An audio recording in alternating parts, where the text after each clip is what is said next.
मेरा नाम निवेदिता है। पिताजी को पैरालाइज अटैक हुआ तो चाचा से पैसे मांगने के लिए चली गई।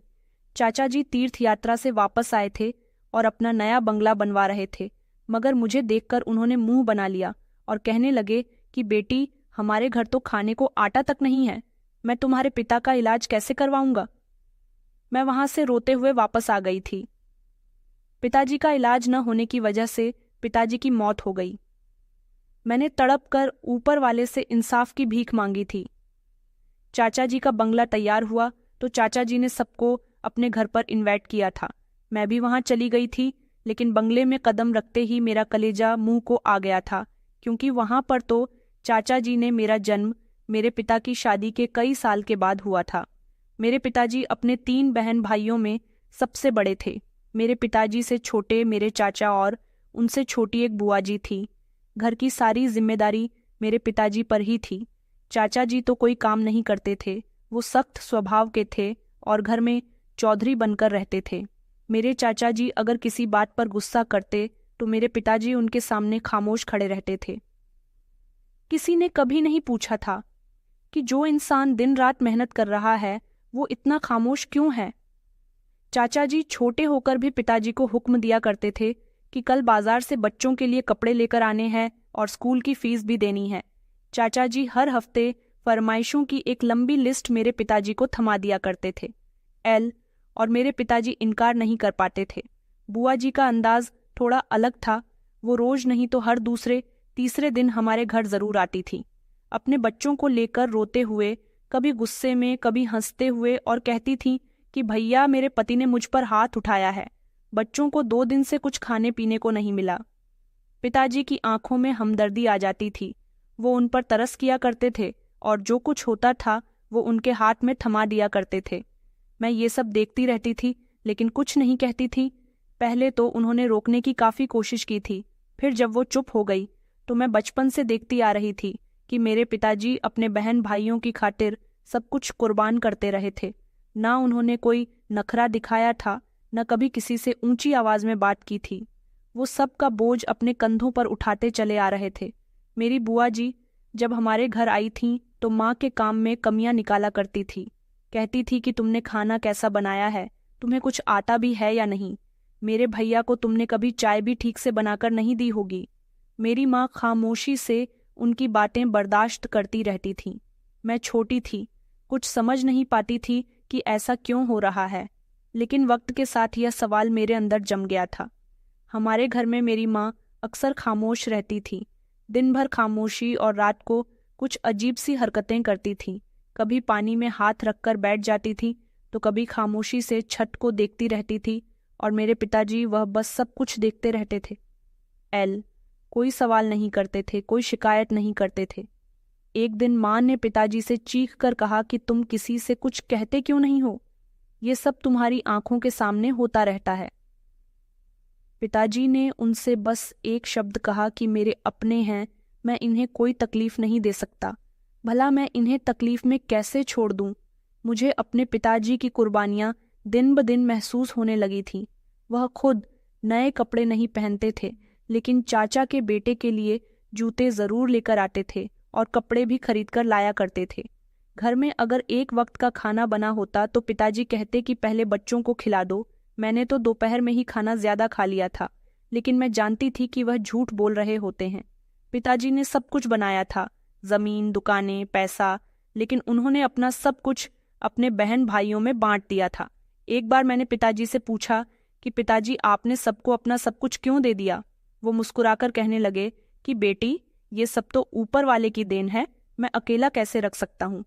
मेरे चाचा जी अक्सर मोहल्ले में गर्व से कहते थे कि ये सारा कारोबार तो हमारे खानदान का है, भैया ने बस इसे संभाल कर रखा हुआ है, मगर ये हम सबका है। और मेरे पिताजी उनको खामोशी से सुनते रहते थे। उनकी खामोशी ही उनका कर्तव्य बन गई थी। दिन मोहल्ले की एक औरत ने मेरी माँ से कहा कि बेटी, तुम्हारे पति बहुत अच्छे इंसान हैं, मगर वो अपनी नरमी में सब कुछ लुटा बैठेंगे। माँ ने आंखें झुकाते हुए जवाब दिया कि क्या करें, उनका दिल बहुत बड़ा है। मैंने तब महसूस किया था कि बड़ा दिल कभी कभी इंसान को तोड़ देता है। मैं अब छोटी नहीं रही थी। पिताजी की आंखों में झुकी हुई थकन, माँ की खामोशी और घर की हवाओं में फैली हुई बेबसी सब कुछ महसूस करने लगी थी। मेरे पिताजी, जिन्होंने जिंदगी भर किसी के सामने हाथ नहीं फैलाया था, अब अपने बहन भाइयों के सामने झुकते झुकते एक दिन मेरे दिल में गिर गए। और ये वो दिन था जब मैंने फैसला कर लिया था कि एक दिन मैं सबको उनका असली चेहरा जरूर दिखाऊंगी। ये शुरुआत थी, कुर्बानियों की शुरुआत, एक गुलाम पिता की खामोशी की शुरुआत और मेरी कहानी की पहली शुरुआत। मेरे पिताजी ने जिंदगी भर किसी से कोई मुकाबला नहीं किया था, न कभी अपनी किस्मत से हिम्मत जताई थी, न कभी अपना हक मांगा था। यही बात मेरे चाचा जी के लिए फायदा बन गई थी। एक दिन सुबह के समय मेरी माँ ने मुझे जगाया। कहने लगी कि बेटी उठो, देखो आंगन में बहुत पानी भर रहा है। मैं बाहर निकली तो देखा कि पानी की टोटी टूट चुकी है और जमीन पर कीचड़ हो रही है। चाचा जी किनारे पर ही बैठे हुए थे और जैसे ही मैं उनके करीब पहुंची तो कहने लगे कि तुम लोगों के काम तो हर दिन बढ़ते जा रहे हैं। मैंने तुम्हारे पिता से कहा था कि नल बदलवा लो, मगर उन्होंने सुना ही नहीं। अब ये भुगत। मैंने कहा चाचा जी, अगर आपने हमें कुछ दे रखा होता तो हम खुद भी नल बदलवा लेते।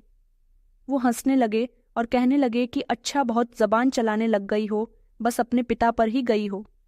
वो भी हमेशा जिद ही करते हैं, लेकिन कम से कम खामोश रहते हैं। मैं खामोश हो गई थी।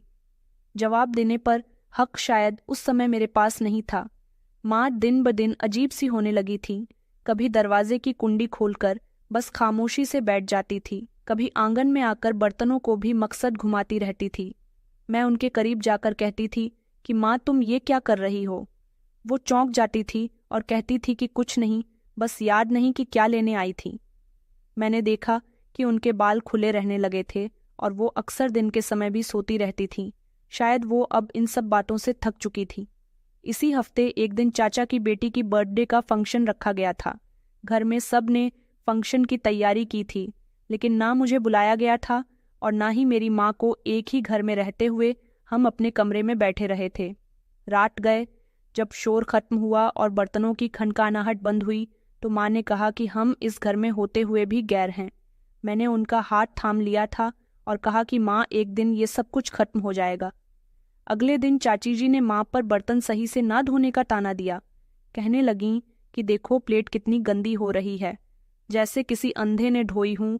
माँ ने कुछ नहीं कहा, बस्तर झुका लिया। पिताजी ने ये सब कुछ सुना था, लेकिन हमेशा की तरह कुछ नहीं बोले। इस खामोशी के अंदर एक तूफान छुपा हुआ था जो हम सबको बाहर ले जा रहा था, जो किसी भी दिन फट सकता था।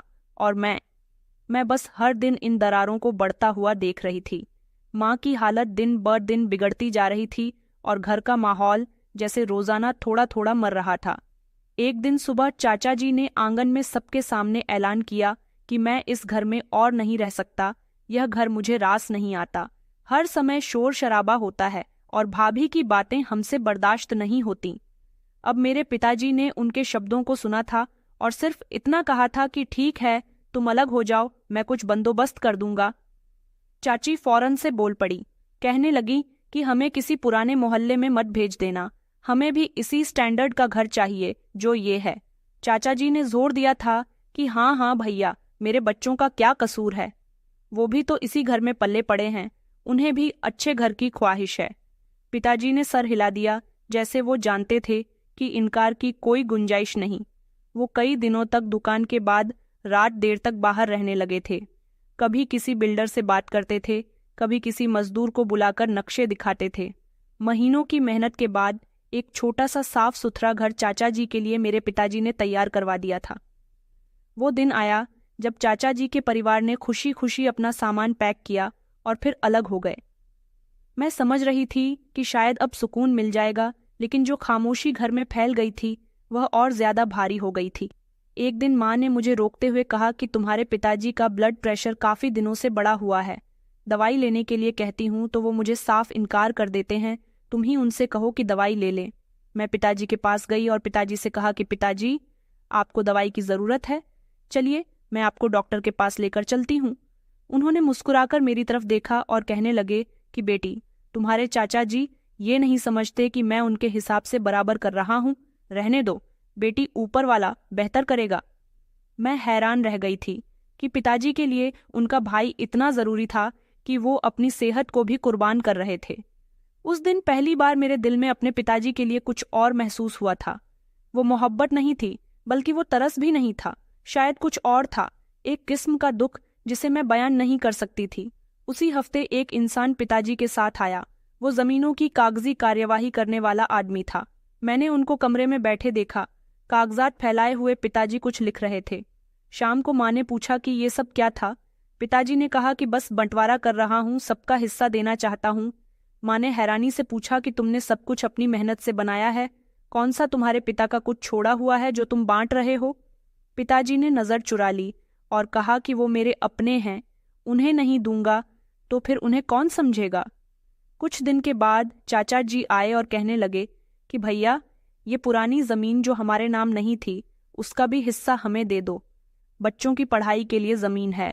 पिताजी ने फौरन से उस जमीन के कागज निकाले और दस्तखत कर दिए और उनको दे दिए, जैसे वो सिर्फ दस्तखत कर रहे हों, कोई टुकड़ा नहीं काट रहे। एक दिन दुकान से वापसी पर मैंने देखा कि पिताजी की चाल बदली हुई है। वो धीरे धीरे चल रहे थे और सीढ़ियों चढ़ते हुए उनकी सांस फूल रही थी। मैंने उनसे पूछा कि पिताजी, आप ठीक तो है ना? उन्होंने कहा कि हाँ बेटी, ठीक हूँ, बस थोड़ी थकान हो रही है, बाकी कोई और बात नहीं। रात को माँ ने बताया कि तुम्हारे पिताजी का ब्लड प्रेशर शूट कर चुका है, लेकिन वह दवाई लेने के लिए तैयार नहीं। वो रात मैंने छत पर जाकर गुजार दी थी, आसमान को देखते हुए सोचती रही कि क्या सच में खामोशी भी कोई सौदा है? क्या इंसान इतना कुछ देखकर भी कोई कीमत वसूल नहीं करता? अगले दिन चाचा जी हमारे घर पर आ गए थे और कहने लगे कि भैया, वो जो गोदाम वाली जगह है, अगर वो भी हमें दे दो तो हम अपना कारोबार खोल सकेंगे। पिताजी ने उनकी बात सुनी और थोड़ी देर के बाद बोले कि ठीक है, कल आ जाना, कागज तैयार करवा लूंगा। मैंने गुस्से से कहा कि पिताजी बस करिए, अब आखिर क्या बाकी रह गया है? उन्होंने मेरी तरफ देखा और कहने लगे कि बेटी, मैं जीतना नहीं चाहता, बस रिश्ते बचाना चाहता हूँ। लेकिन मैं जान चुकी थी कि रिश्ते सिर्फ देने से नहीं बचते, कभी कभी थोड़ा रोकना भी जरूरी होता है। घर में अब वो रौनक नहीं रही थी जो कभी होती थी।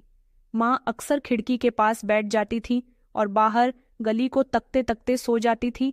पिताजी ने जो जायदाद सालों की मेहनत से बनाई थी, अब फाइलें में बढ़ चुकी थीं और रिश्ते बाहर से देखने में जो सलामत लगते थे, मगर अंदर से खाली थे।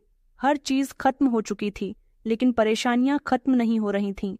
कुछ दिन सुकून से रहे, जैसे कोई आंधी आने से पहले का सन्नाटा छा जाता है।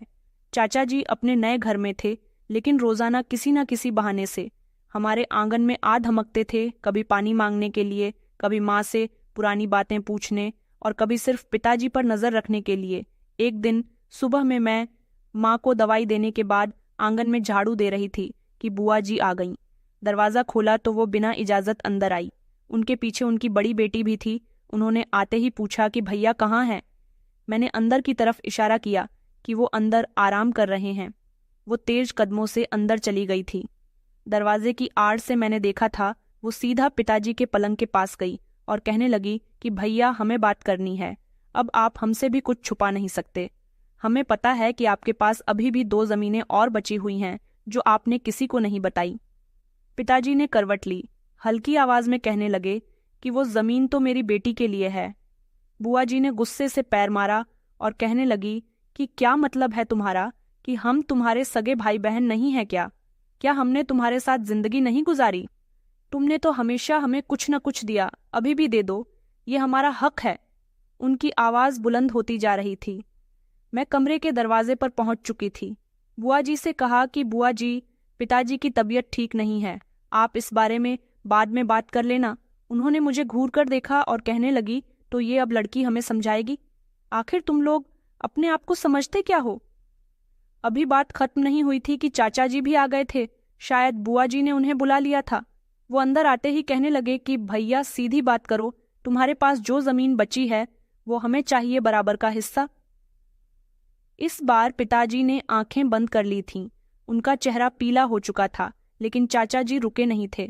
कहने लगे कि तुमने सारी जिंदगी हमें दिया है, अब क्यों अपना हाथ रोक लिया? अब जब बेटी जवान हो गई है तो तुम्हें विरासत का होश आ गया। मैंने खुद पर कंट्रोल किया था। चाचा जी मेरी तरफ देखे बिना कहने लगे, अब ये लड़कियां हमारे मामलात में बोलने लगेंगी। भैया, तुम ही फैसला करो और अभी करो। पिताजी ने धीरे से कहा कि ये जमीन मैंने अपनी बेटी के नाम की है, इसे भी तो कुछ देना है ना। बुआ जी हंसने लगीं और कहने लगीं, जमीन देकर क्या होगा, ये तो कल को पराए घर चली जाएगी। चाचा जी ने जोर देकर कहा कि हम कल आ रहे हैं, जमीन के कागजात ले आएंगे। वो दोनों वहां से चले गए थे, लेकिन कमरे में जैसे खामोशी छा गई थी। पिताजी की सांसें तेज हो रही थीं, उनके माथे पर पसीना आ गया था। माँ दौड़ती हुई आई, उनके हाथ में दवाई दी, लेकिन पिताजी ने हाथ उठाकर इनकार कर दिया था कि नहीं, अभी मैं दवाई नहीं लेना चाहता।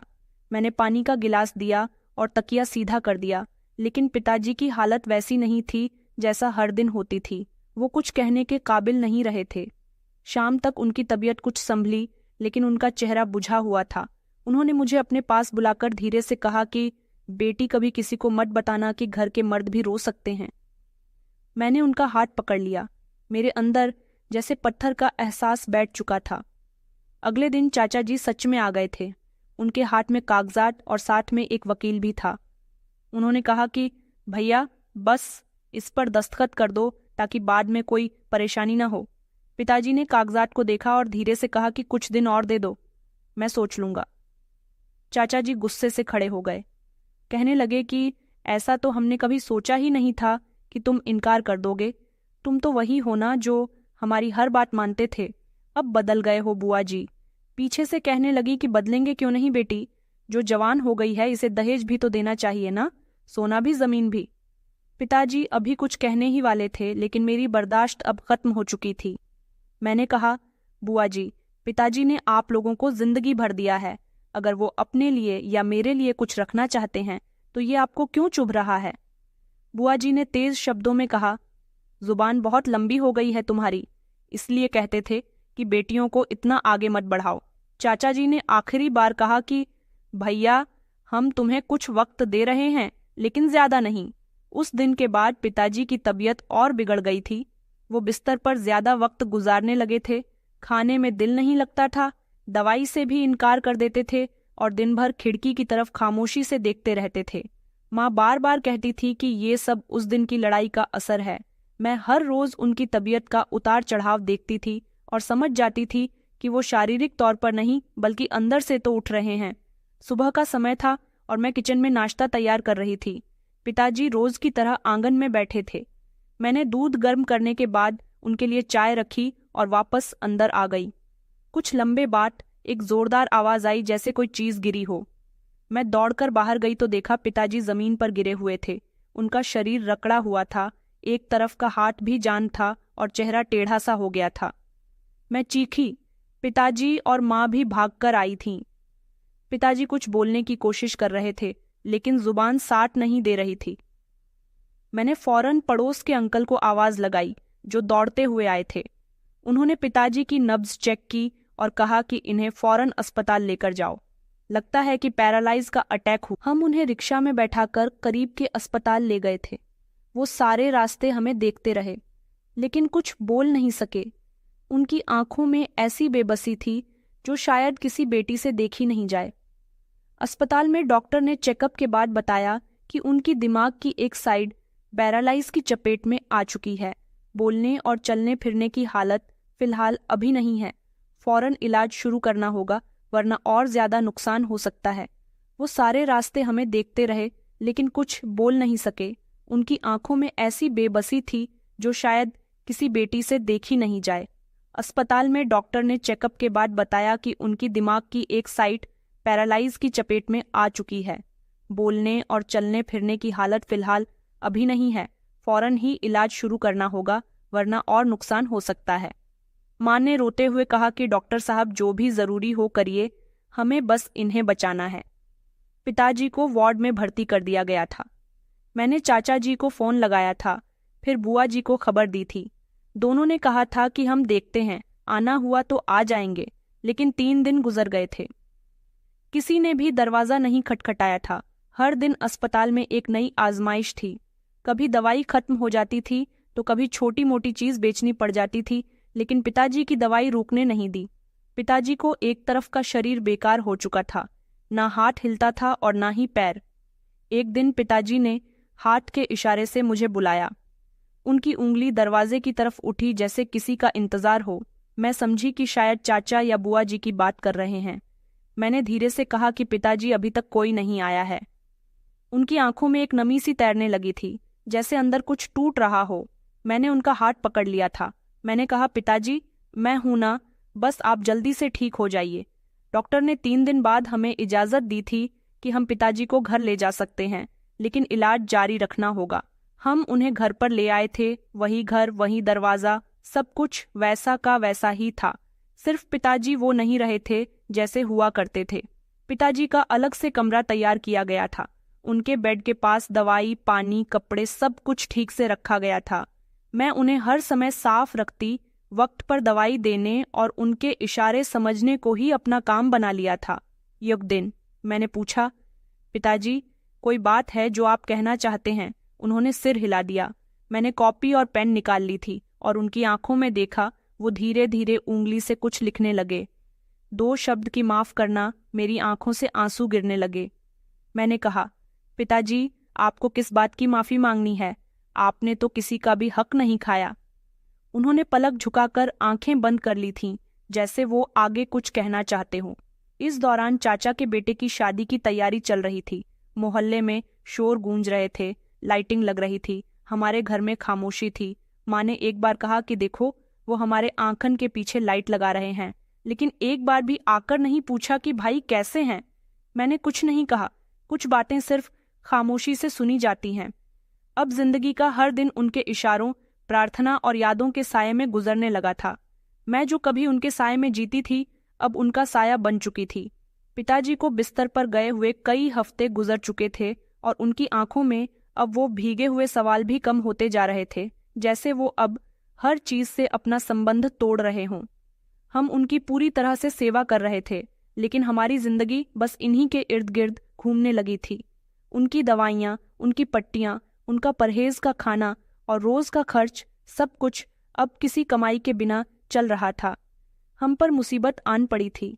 एक दिन मैं दवाई लेने के लिए गई तो पुरानी दुकान के सामने रुकी दुकान वही थी जिससे पिताजी ने बरसों पहले अपने हाथों से बनाया था। वो दुकान जिससे घर पर चूल्हे जलते थे, लेकिन इस बार शटर पर नया ताला लगा हुआ था और इसके बाहर एक बोर्ड लगा हुआ था, वर्मा इंडस्ट्रीज।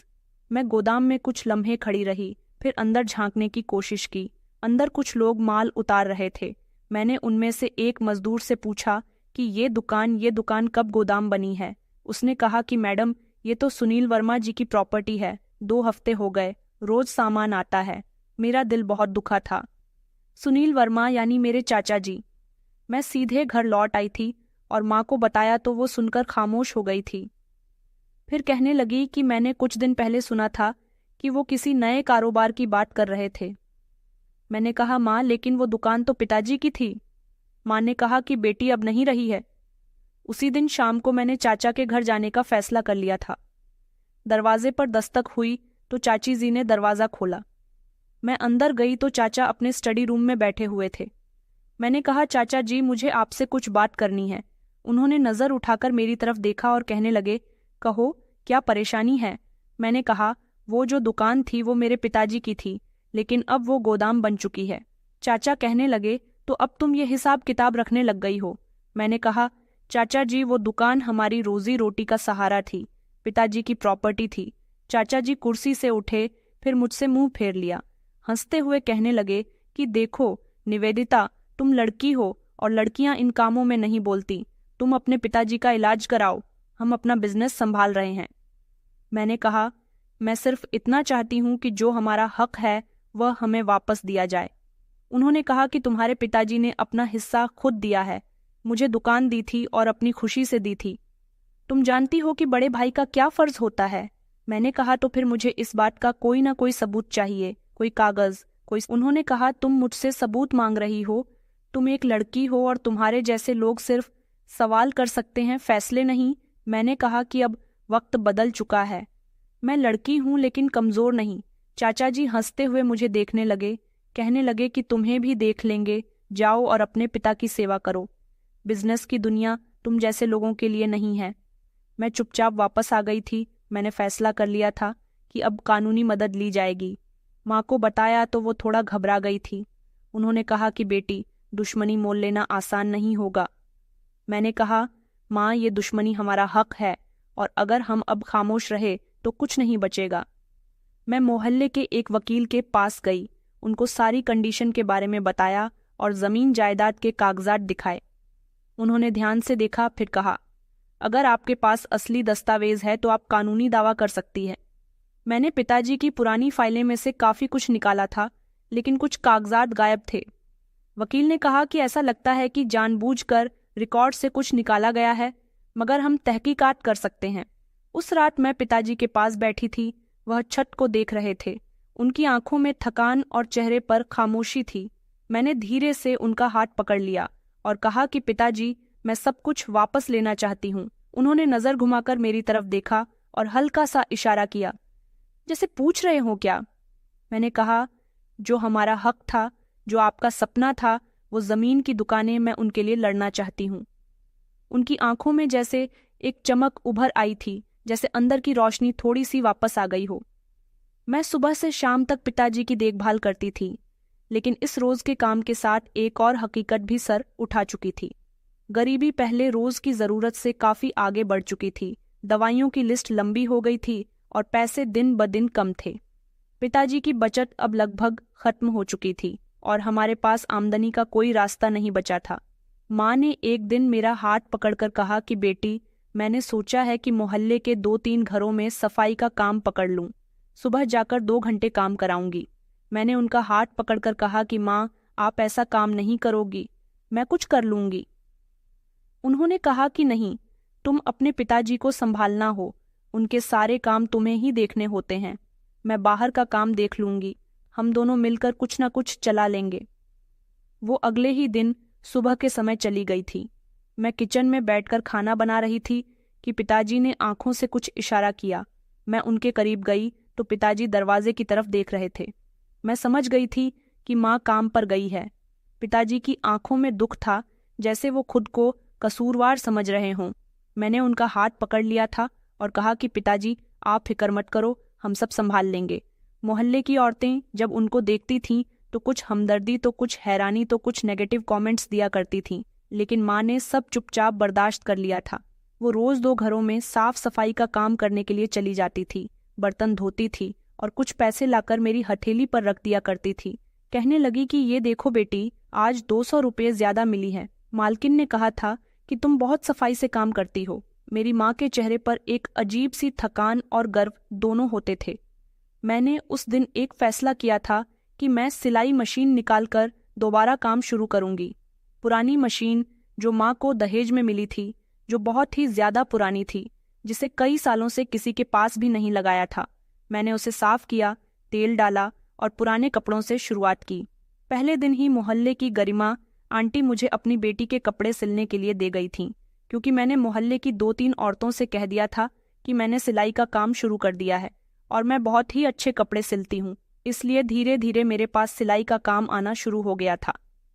काम चलने लगा था। दिन में मैं सिलाई किया करती थी और शाम को पिताजी की सेवा में लगी रहती थी। मेरी माँ सुबह से लेकर दोपहर तक लोगों के घरों में काम किया करती थी और फिर वहाँ से आने के बाद घर का खाना बनाती थी और जब फ्री हो जाती थी तो मेरे साथ सिलाई में हाथ बंटाया करती थी। घर जैसे एक वर्कशॉप बन गया था। हम अपनी हिम्मत से जुड़े हुए थे। एक दिन माँ ने बताया कि पड़ोस की निशा जी कह रही थी कि उनके जानने वाले की कपड़े की दुकान है और वो हमें भी काम दे सकते हैं, तुम चाहो तो बात कर लो। माँ 2 दिन के बाद उस दुकान पर गई। वापस आने पर माँ के चेहरे पर मायूसी थी। उन्होंने कहा कि बेटी, तुम अकेली लड़की हो, घर का काम भी करती हो, वक्त पर इन लोगों को काम कैसे करके दोगी। मैंने कहा, माँ कोई बात नहीं, हम धीरे धीरे अपना काम बढ़ा लेंगे। पिताजी रोज मुझे इशारे करते थे, कभी अपने पैर की तरफ, कभी खिड़की की तरफ। मैं उनसे बातें करती थी कि पिताजी कुछ समय के बाद आप खुद ही बाहर जा सकोगे, अभी आपको आराम की ज़रूरत है। वो रात को सोते समय मुझे अपने पास बुलाते थे और मेरा हाथ पकड़कर कुछ कहने की कोशिश करते थे, मगर उनके मुंह से शब्द निकलते ही नहीं थे। मैं बस इतना कहती थी कि आपने ही तो मुझे मजबूत बनाया है। हमारे घर के हालात थोड़े संभलने लगे थे, लेकिन मोहल्ले में हमारी हालत को लेकर चर्चा बढ़ रही थी। पिता बीमार, माँ कामवाली और बेटी सिलाई करती है। जुड़ा हुआ सब खत्म हो गया है। एक दिन मैंने ये बातें मोहल्ले की 2 औरतों को करते हुए सुना तो मैं खामोश रही थी, क्योंकि मेरे पास अब किसी को भी जवाब देने का समय नहीं था, काम करने की जिम्मेदारी थी। उसी दौरान मैंने सोचा कि कुछ ज़मीनें जो पिताजी के नाम पर थीं, उनके कागजात संभाल लिए जाएं। मैंने पुरानी अलमारी खोली थी और फाइल ठीक की थी। कागजात पूरे नहीं थे। शायद पिताजी को इन कागजात को पूरा करने का समय मिला ही नहीं था। मैंने वकील से कॉन्टैक्ट किया और उनको फाइल दिखाई। उन्होंने कहा कि ये अगर पूरे हो जाएं तो आपका केस बन सकता है, लेकिन आपको पहले अपने नाम की कानूनी हैसियत लेनी होगी। मेरे लिए एक नया रास्ता खुल गया था, लेकिन इस रास्ते में अंधेरा था। अब मेरे लिए दिन रात बराबर हो चुके थे। सिलाई, कागजात, दवाई, सफाई और माँ के साथ घर संभालना। सुबह का वक्त था। माँ नाश्ता करने में बिजी थी और मैं सिलाई मशीन पर आखिरी कपड़े की सिलाई पूरी कर रही थी। पिताजी कमरे के अंदर ही अपनी चारपाई पर लेटे हुए थे। उनके चेहरे पर आज कुछ खास बेचैनी थी, जैसे उनकी नींद पूरी नहीं हुई हो। मैंने मशीन बंद की और उनके पास जाकर बैठ गई थी। धीरे से कहा कि पिताजी, आप ठीक हो? उन्होंने हल्की सी आवाज के साथ इशारा दिया कि हाँ, लेकिन उनकी सांस बहुत तेज हो रही थी। मैंने उनका हाथ पकड़ा तो महसूस हुआ कि उनको पसीना ज्यादा आ रहा है और उनकी उंगलियां ठंडी पड़ी हुई थीं। मैंने फौरन माँ को आवाज दी थी कि माँ जल्दी आओ, पिताजी की तबीयत बिगड़ती हुई लग रही है। माँ दौड़कर आई थी। पिताजी के माथे पर हाथ रखा और बिस्तर के नीचे से पुरानी दवाई के पर्चे निकाले और पुरानी दवाइयाँ भी निकालने लगी।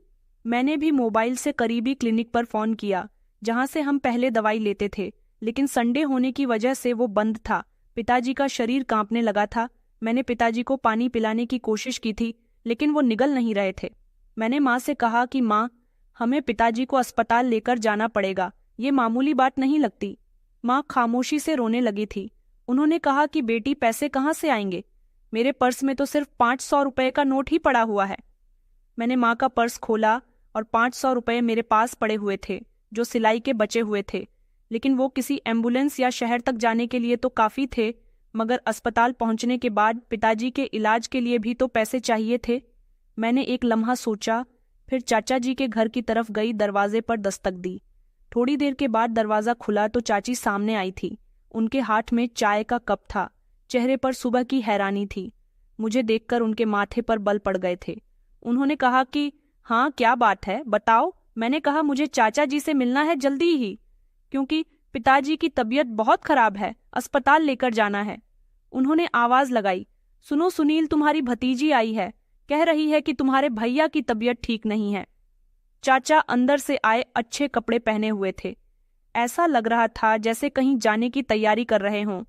उन्होंने मुझे देखा, फिर कहने लगे कि हाँ, क्या हुआ है भैया को? मैंने कहा, चाचा जी, पिताजी को दूसरा पैरालाइज का अटैक लग रहा है, उनके हाथ कांप रहे हैं, उन्हें अस्पताल ले जाना है, मेरे पास किराए के पैसे भी नहीं हैं। आप हमारे साथ चलोगे प्लीज? उन्होंने ठंडी सांस ली और फिर कहने लगे कि देखो निवेदिता, मेरे पास आज बिल्कुल भी टाइम नहीं है, मैं बहुत ही बिजी हूँ, बहुत ही इम्पोर्टेंट मीटिंग है और तुम्हें पता है कि मैं अब हर बात पर फौरन नहीं जा सकता। मैंने कहा, चाचा जी, मेरे पिताजी की जान खतरे में है, बस उन्हें शहर तक लेकर चलिए, या अपनी गाड़ी दे दीजिए या फिर किराया ही दे दीजिए। उन्होंने कुर्सी पर बैठते हुए कहा कि मैंने तुम्हारे पिताजी की जिम्मेदारी नहीं ली हुई है। उनकी बात सुनकर जैसे मेरे गले में कुछ अटक गया था। मैंने कहा, चाचा जी, आपने दुकान ले ली, जमीन ले ली, गोदाम बनाया, सब कुछ आपके पास है, कम से कम पिताजी को तो बचा लीजिए। वो आपके भाई हैं, उन्होंने आपके लिए कितना कुछ किया है। उन्होंने नजर चुरा ली थी। कहने लगे कि नहीं, मेरे पास टाइम नहीं है, होता तो तुम्हारे साथ आज जरूर चला जाता, कहीं और जाकर मदद मांगो। वहां से खामोशी से मैं पलटकर आ गई थी।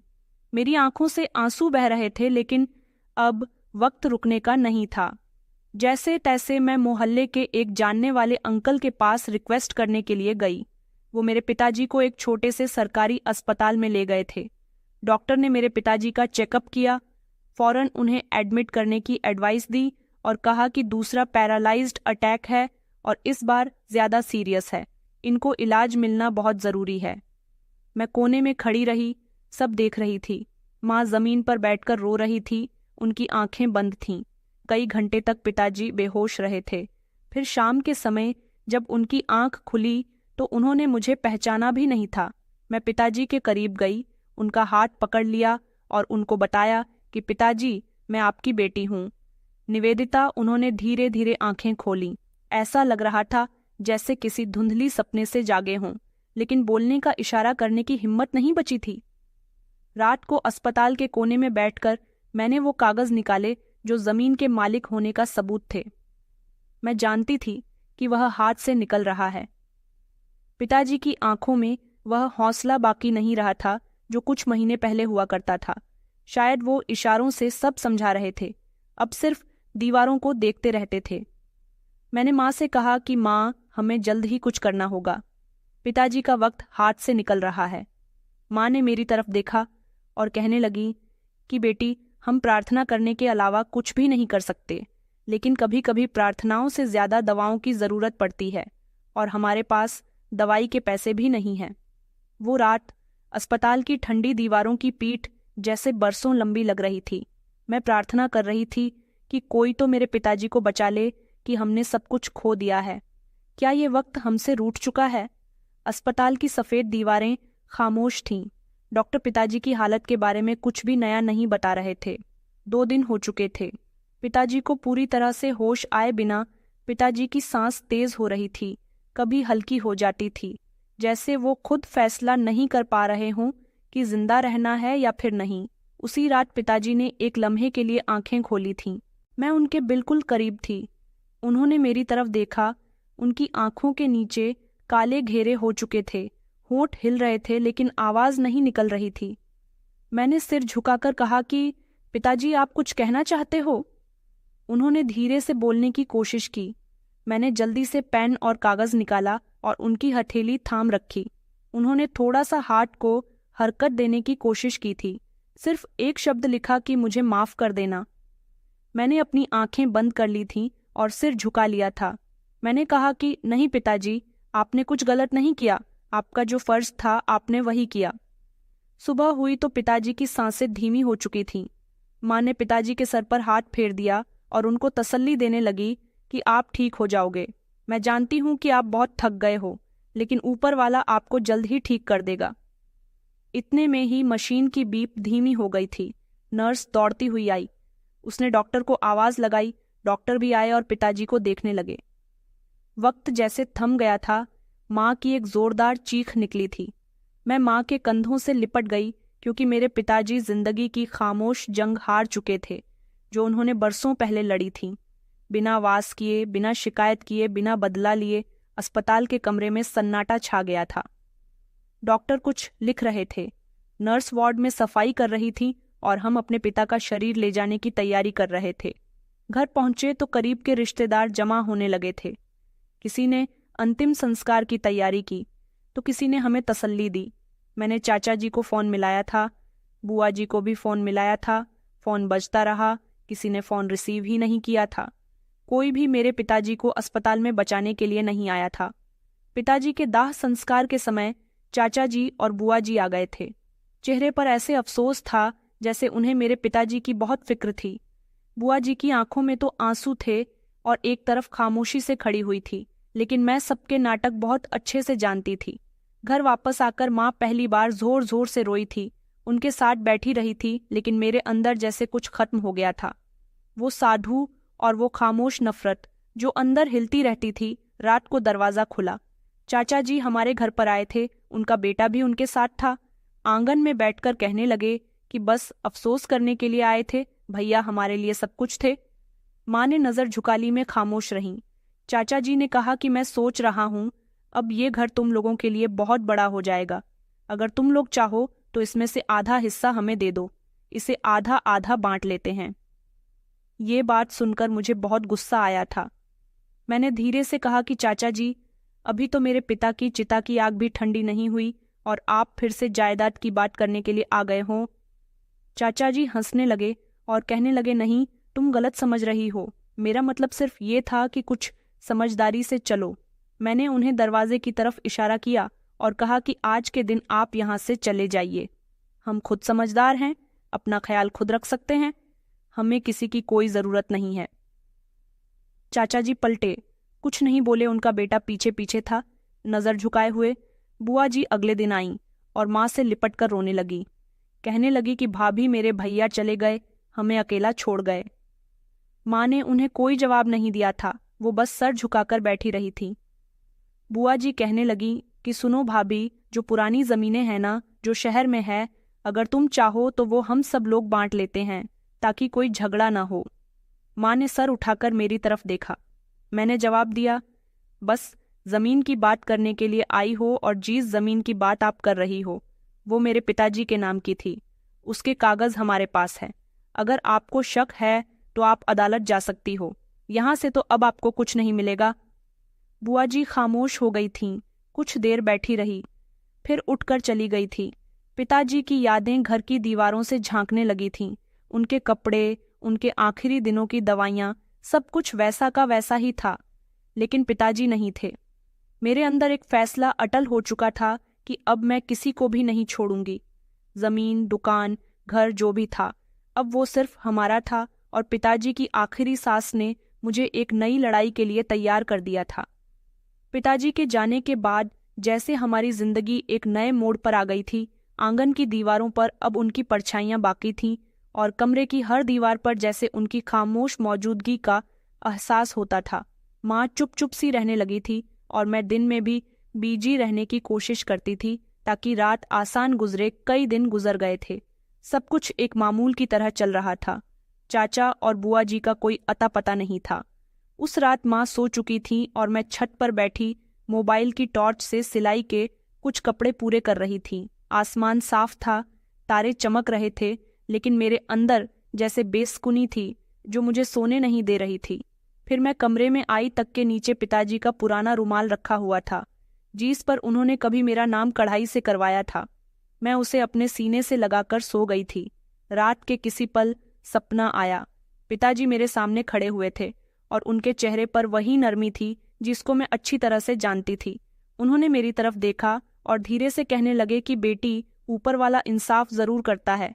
तुमने जो बर्दाश्त किया है उसका हिसाब वह खुद लेगा। बस तुम सब्र रखो, वक्त आने वाला है। मैंने उनकी तरफ बढ़कर कहा कि पिताजी, आप क्यों चले गए थे? अभी तो हमें बहुत कुछ वापस लेना था।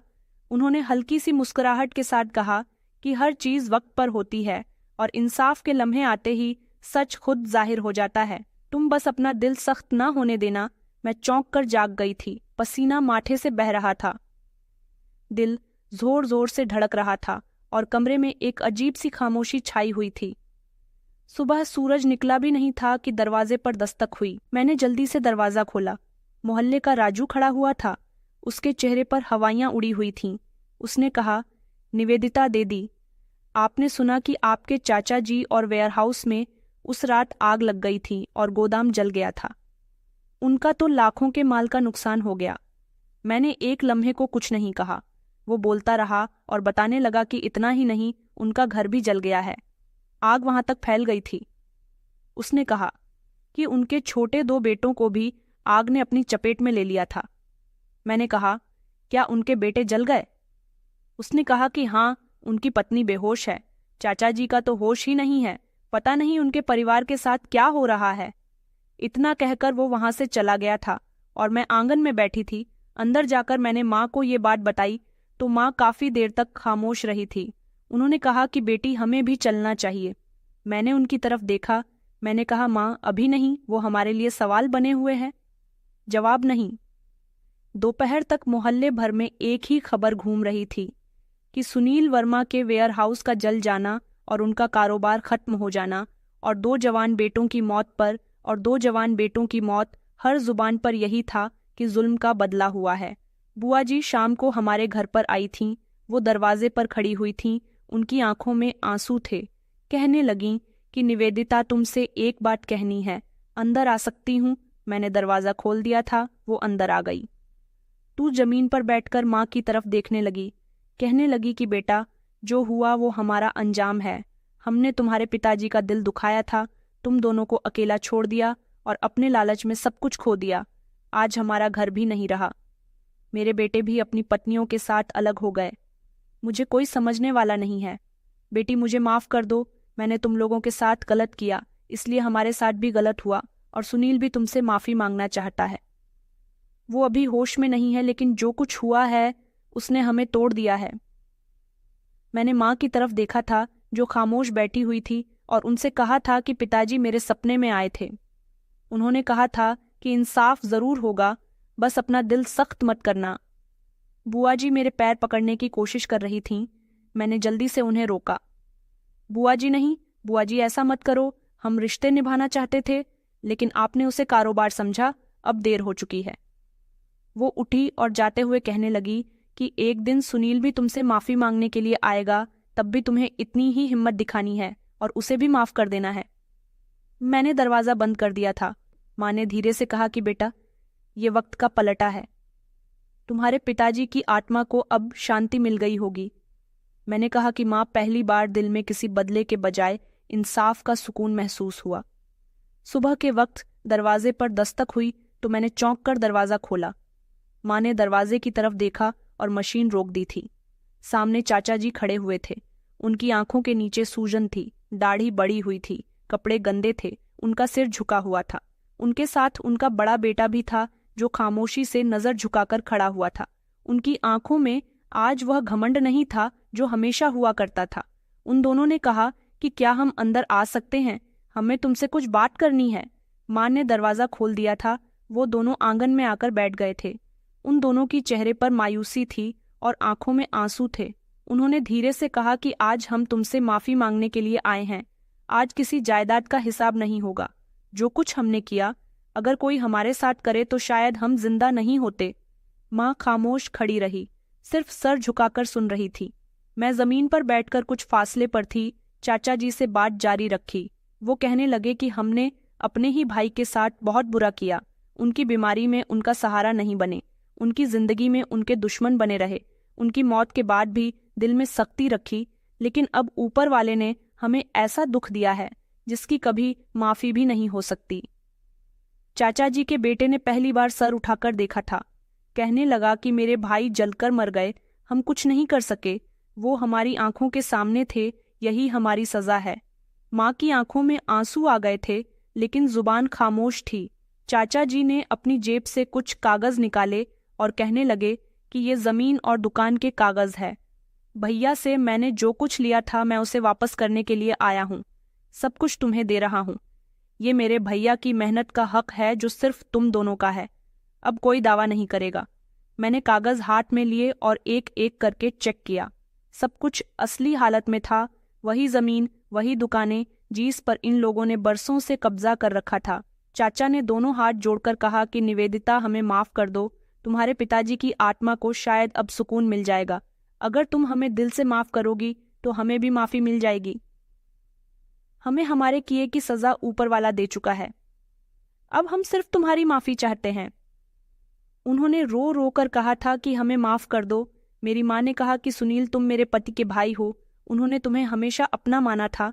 मैं तो तुमसे आज भी नफरत नहीं रखती, लेकिन ये फैसला मेरी बेटी का है, वही अब हमारा सहारा है। चाचा जी ने मेरी तरफ देखा था। कहने लगे कि बेटी, मैं जानता हूँ तुम्हारे दिल में गुस्सा है और होना भी चाहिए, लेकिन मैं तुम्हारे सामने झुक रहा हूँ। अगर तुम हमें माफ़ नहीं करोगी तो हम जिंदगी भर सर उठाकर नहीं जी सकेंगे। मेरे दिल में एक लम्हे को पिताजी का वही चेहरा आया था जो वो सपने में कह रहे थे कि अपने दिल को सख्त मत करना।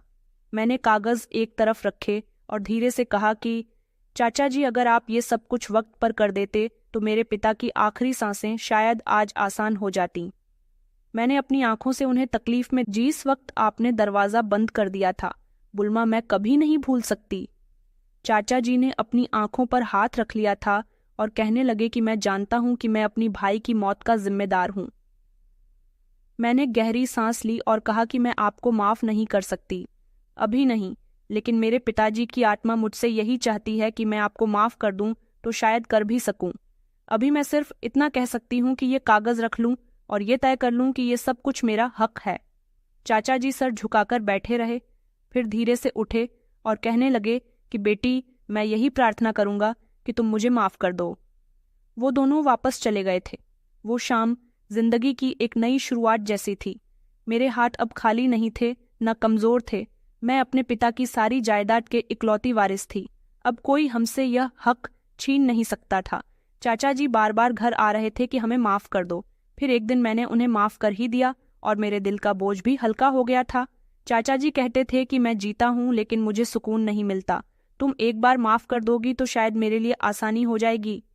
माँ ने कहा कि बेटी माफ़ कर दो, तुम्हारे पिताजी ने भी तो कभी किसी से नफरत नहीं की थी, तो तुम भी कुछ ऐसा मत करो। मैंने अपनी माँ की बात मानकर चाचा जी को माफ़ कर दिया था और बुआ जी को भी। आज मैं अपने पैरों पर खड़ी हुई हूँ और अपनी माँ का इकलौता सहारा हूँ। अब हमारी जिंदगी में कोई परेशानी नहीं है, लेकिन हर दिन हर पल पिताजी की याद आती है। तो दोस्तों, हमारी कहानी कैसी लगी कमेंट में ज़रूर बताएं। वीडियो अच्छी लगी तो इसे लाइक करें और हमारे चैनल को सब्सक्राइब करना ना भूलें। धन्यवाद।